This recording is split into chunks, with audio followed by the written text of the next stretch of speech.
Hold up.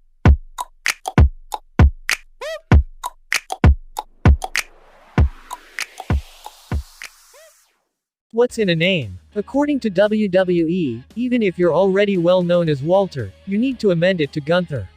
The winner of this match is Gunther! Sometimes, it's because WWE thinks a new name is better, or a superstar undergoes a repackaging with a new gimmick.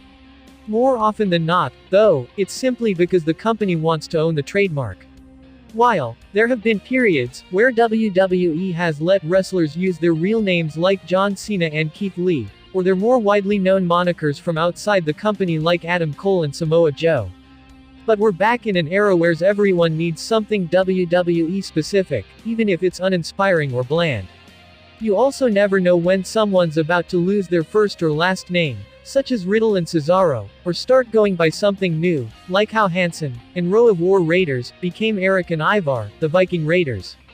More often than not, the name changes aren't necessary, but there are 6 names in WWE today that should undergo an adjustment. Let's take a look. Number 1. Bron Breakker. In such a short time, Bron Breakker has gone from making his debut to becoming NXT champion. On his first night, the 3 major talking points were: is this Rick Steiner's kid? He looks like he's being groomed to win the title soon, already. What's up with that name? He's great, but his ring name is ridiculous. It sounds more like a 1980s cartoon character as part of the G.I. Joe lineup. What makes this one even harder to understand is that the perfect name was already there when he changed his social media handle to Rex Steiner. Given that his real name is Bronson Rechsteiner, you can't get any better than this twist on his surname, in tribute to his father.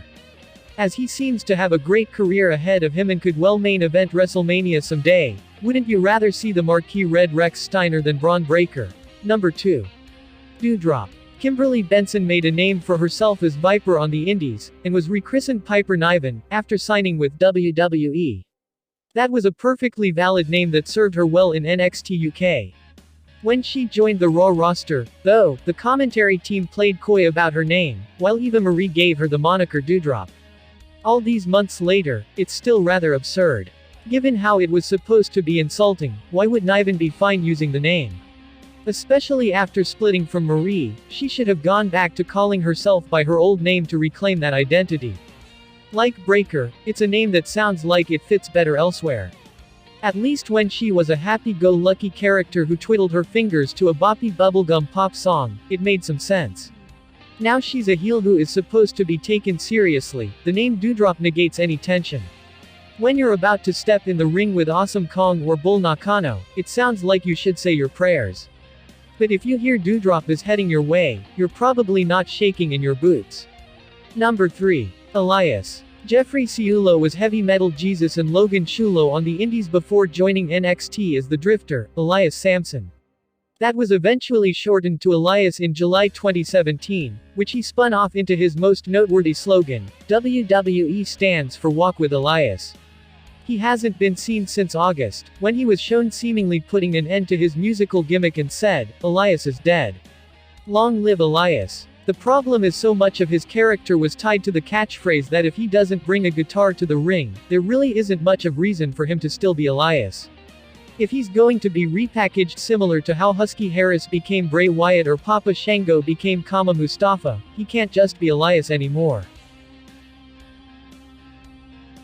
Nikki Cross become Nikki A.S.H to avoid confusion with Karrion Kross when he joined the Raw roster.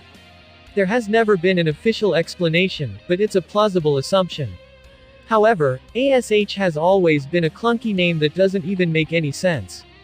Fundamentally, calling herself, almost a superhero, was lame from the start, but it's also eye-rolling to hear the commentary team have to sound out, A.S.H, instead of pronouncing it Ash.